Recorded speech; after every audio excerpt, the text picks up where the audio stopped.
திருவல்லிக்கேணி பெண் பிள்ளை ரகசியம் 86ஆம் ரகசியம்.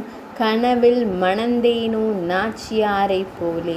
விஷ்ணு சித்தர் என்னும் பெரியாழ்வார் 84ஆம் வார்த்தை காண்க. அவரது திருமகளார் ஆண்டாள் பிராட்டியார், அதாவது கோதை நாச்சியார். இவரையே நாச்சியார் என்றழைப்பது எம்பெருமானிடம் பக்தி பெருக்கால் இவர் பாடிய பாமாலைகளை திருப்பாவை 30 பாக்கள் மற்றும் நாச்சியார் திருமொழி 143 பாடல்கள் என்று 2. திருமொழியில் 6வது திருமொழி வாரணமாயிரம் என்ற பதிகம்.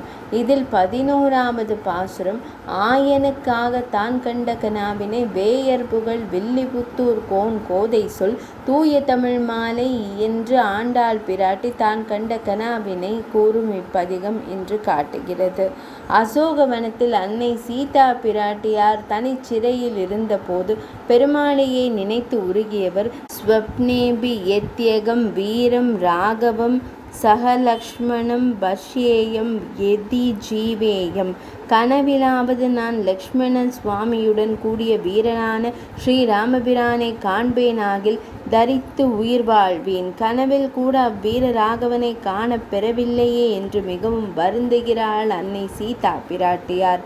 ஆண்டாள் பிராட்டியும் கண்ணனை கூட விரும்பி முதலில் காமதேவனை தொழுது அவள் வேண்டியபடி விவாகம் முடித்து வைப்பான் என்றொரு பிரசித்தி உண்டாகையாலே வேங்கடவர்க்கென்னை விதிக்கிற்றியே என்று வேண்டினாள்.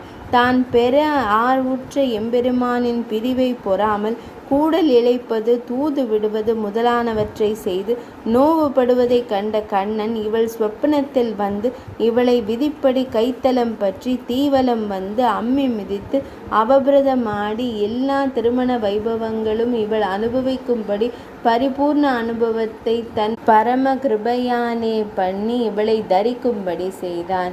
இப்பதிகம் நாச்சியார் தாம் கனவில் அனுபவித்தவைகளை தன் தோழியிடம் விவரித்து கூறுகிறார். மத்தளங்கொட்ட பரிசங்கம் நின்றூத முத்துடை தாம் நிறை தாழ்ந்த பந்தர் கீழ் மைத்துனன் நம்பி மதுசூதன் வந்தென்னை கைத்தலம் பற்ற கனா கண்டேன் தோழி நான் என்பது இதில் ஒரு பாசுரம். நம் போல்வார் காணும் கனவெல்லாம் கர்மானுகுணமாக நமக்கு ஈஸ்வரன் சிருஷ்டித்து தரும் அனுபவங்களாகும். ஆண்டாளுக்கு கிட்டின அனுபவம் எம்பெருமானுடைய கிருபைப்படியாக வந்தது என்பர் நமது ஆச்சாரியர்கள். இப்படிப்பட்ட அனுபவம் நமக்கெல்லாம் கிட்டுமோ என்கிறார் அம்மையார். 86ஆம் ரகசியம் நிறைவடைந்தது.